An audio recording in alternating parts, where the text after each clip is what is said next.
Now that we've covered all the settings for your Vev account, teams, and folders, it's time to explore how we navigate the dashboard that holds it all together, as well as how to manage your projects within this hierarchy.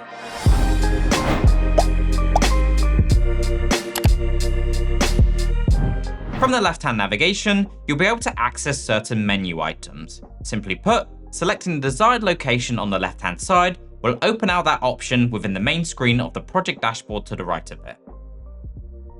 The search function allows you to search through all your project's content, including text, pages, as well as folders, teams, and templates. You can also use the shortcut Ctrl or Command K to access and search modules from anywhere inside of Vev.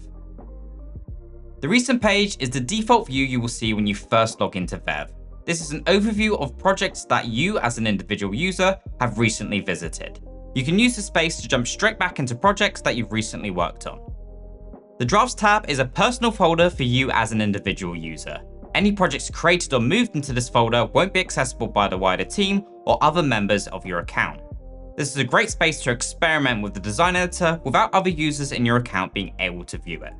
And note that if you create a project within this folder, you'll still be able to move it into a team and folder later by simply clicking and dragging the project card from the draft menu into a folder listed along the left-hand side. The same can be said with moving a project from a folder into the drafts. The Template tab is an account-wide folder that allows you to streamline your output using Vev.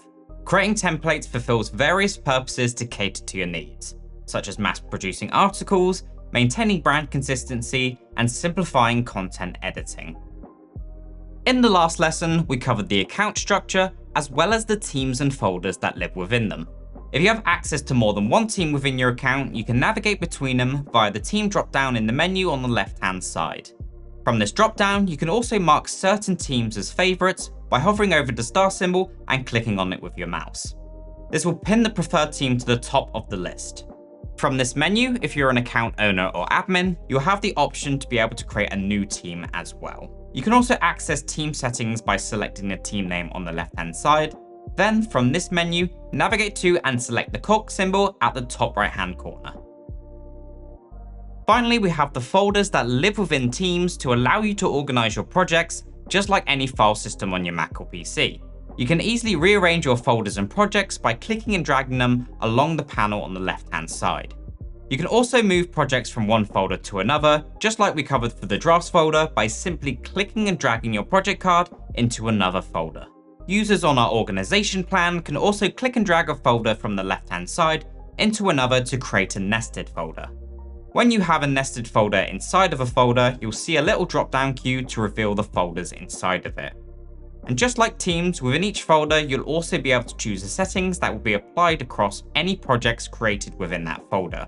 To access the folder settings, select the desired folder within your team on the left-hand side. Right-click on the folder and select Settings. More details about the settings available for both teams and folders can be found in the video description below.